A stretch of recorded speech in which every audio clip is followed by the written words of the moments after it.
एक अच्छी आदत। मेरे एक मित्र ने एक घटना बताई थी। घटना में कितनी सच्चाई थी, इस बात से तो मैं अनभिज्ञ हूं, पर उस घटना में छिपे मर्म और सार ने मुझे इतना प्रभावित किया कि मैंने उस घटना को अपने स्तर पर अपने शब्दों में पिरोकर कहानी का रूप देकर आप लोगों के समक्ष प्रस्तुत किया है। वो एक बर्फ बनाने की विशाल फैक्ट्री थी। हजारों टन बर्फ हमेशा बनता था। सैकड़ों मजदूर व अन्य कर्मचारी एवं अधिकारी वहां कार्य करते थे। उन्हीं में से था एक कर्मचारी अखिलेश। अखिलेश उस फैक्ट्री में पिछले 20 वर्षों से कार्य कर रहा था। उसके मृदु व्यवहार, ईमानदारी एवं काम के प्रति समर्पित भावना के कारण वो उन्नति करते करते उच्च सुपरवाइजर के पद पर पहुंच गया था। उसको फैक्ट्री के हर काम की जानकारी थी। जब भी कोई मुश्किल घड़ी होती सब, यहाँ तक कि फैक्ट्री के मालिक भी उसी को याद करते थे और वह उस मुश्किल पलों को चुटकियों में हल कर देता था।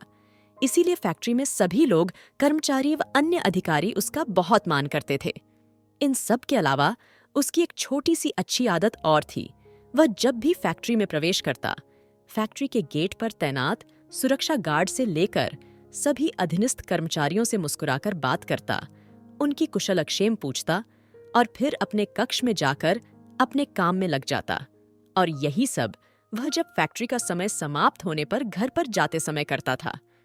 एक दिन फैक्ट्री के मालिक ने अखिलेश को बुलाकर कहा, अखिलेश, एक मल्टीनेशनल कंपनी जो कि आइसक्रीम बनती है, उसने हमें एक बहुत बड़ा ऑर्डर दिया है और हमें इस ऑर्डर को हर हाल में नियुक्त तिथि तक पूरा करना है ताकि कंपनी की साख और लाभ दोनों में बढ़ोतरी हो तथा और नई मल्टीनेशनल कंपनियां हमारी कंपनी से जुड़ सके। इस काम को पूरा करने के लिए तुम कुछ भी कर सकते हो, चाहे कर्मचारियों को ओवरटाइम 2 बोनस दो या और नई भर्ती करो, पर ऑर्डर समय पर पूरा कर पार्टी को भिजवाओ। अखिलेश ने कहा, ठीक है, मैं इस ऑर्डर को समय पर पूरा कर दूंगा। मालिक ने मुस्कुराकर अखिलेश से कहा, मुझे तुमसे इसी उत्तर की आशा थी। अखिलेश ने सभी मजदूरों को एकत्रित किया और ऑर्डर मिलाने की बात कही और कहा, मित्रों, हमें हर हाल में ये ऑर्डर पूरा करना है। इसके लिए सभी कर्मचारियों को ओवरटाइम, बोनस, सभी कुछ मिलेगा। साथ ही ये कंपनी की साख का भी सवाल है। एक तो कर्मचारियों का अखिलेश के प्रति सम्मान की भावना तथा दूसरी ओर ओवरटाइम व बोनस मिलाने की खुशी। सभी कर्मचारियों ने हाँ कर दी। फैक्ट्री में दिन रात युद्ध स्तर पर काम चालू हो गया। अखिलेश स्वयं भी सभी कर्मचारियों का हौसला बढ़ाता हुआ उनके कंधे से कंधा मिलाकर काम कर रहा था। उन सभी की मेहनत रंग लाए और समस्त कार्य नियत तिथि से पूर्व ही समाप्त हो गया। सारी की सारी बर्फ कोल्ड स्टोरेज कक्ष, जो एक विशाल अत्याधुनिक तकनीक से बना हुआ तथा कंप्यूटराइज्ड था, में पैक करके जमा कर दी गई। सभी कर्मचारी काम से थक गए थे, इसलिए उस रोज काम बंद कर सभी कर्मचारियों की छुट्टी कर दी गई। सभी कर्मचारी अपने अपने घर की तरफ प्रस्थान करने लगे। अखिलेश ने सभी कार्य की जांच की और वह भी घर जाने की तैयारी करने लगा।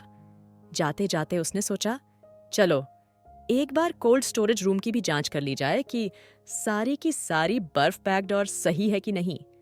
यह सोचकर वह शीतलीकरण कक्ष को खोलकर उसमें प्रवेश कर गया। उसने घूम फिरकर सब चेक किया और सभी कुछ सही पाकर वह जाने को वापस मुड़ा। पर किसी तकनीकी खराबी के कारण शीतलीकरण कक्ष का दरवाजा खुद ही बंद हो गया। दरवाजा ऑटोमेटिक था तथा बाहर से ही खुलता था, इसलिए उसने दरवाजे को जोर जोर से थप्पड़ पाया, पर सभी कर्मचारी जा चुके थे। उसकी थपथपाहट का कोई असर नहीं हुआ। उसने दरवाजा खोलने की बहुत कोशिश की, पर सब कुछ बेकार रहा। दरवाजा केवल बाहर से ही खुल सकता था। अखिलेश घबरा गया। उसने और जोर से दरवाजे को पीटा, जोर से चिल्लाया, पर कोई प्रतिक्रिया नहीं हुई। अखिलेश सोचने लगा कि कुछ ही घंटों में शीतलीकरण कक्ष का तापक्रम 0 डिग्री से भी कम हो जाएगा। ऐसी दशा में मेरा खून का जमना निश्चित है। उसे अपनी मौत नजदीक दिखाई देने लगी। उसने एक बार पुनः दरवाजा खोलने की कोशिश की, पर सब कुछ व्यर्थ रहा। कक्ष का ताप धीरे धीरे कम होता जा रहा था। अखिलेश का बदन अकड़ने लगा। वो जोर जोर से अपने आप को गर्म रखने के लिए भाग दौड़ करने लगा, पर कब तक आखिर थक कर एक स्थान पर बैठ गया। ताप 0 डिग्री की तरफ बढ़ रहा था। अखिलेश की चेतना शून्य होने लगी। उसने अपने आप को जागृत रखने की बहुत कोशिश की, पर सब निष्फल रहा। ताप के और कम होने पर उसका खून जमने के कगार पर आ गया और अखिलेश भावना शून्य होने लगा। मौत निश्चित जान वह अचेत होकर वहीं जमीन पर गिर पड़ा। कुछ ही समय पश्चात दरवाजा धीरे से खुला। एक साया अंदर आया। उसने अचेत अखिलेश को उठाया और शीतलीकरण कक्ष से बाहर लाकर लिटाया। उसे गर्म कंबल से ढंका और पास ही पड़ा फैक्ट्री के कबाड़ को एकत्रित कर उसमें आग जलाई ताकि अखिलेश को गर्मी मिल सके और उसका रक्त संचार सुचारू हो सके। गर्मी पाकर अखिलेश के शरीर में कुछ शक्ति आई। उसका रक्त संचार सही होने लगा। आधे घंटे के बाद अखिलेश के शरीर में हरकत होने लगी। उसका रक्त संचार सही हुआ और उसने अपनी आंखें खोली। उसने सामने गेट पर पहरा देने वाले सुरक्षा गार्ड शेखर को पाया। उसने शेखर से पूछा, मुझे बाहर किसने निकला?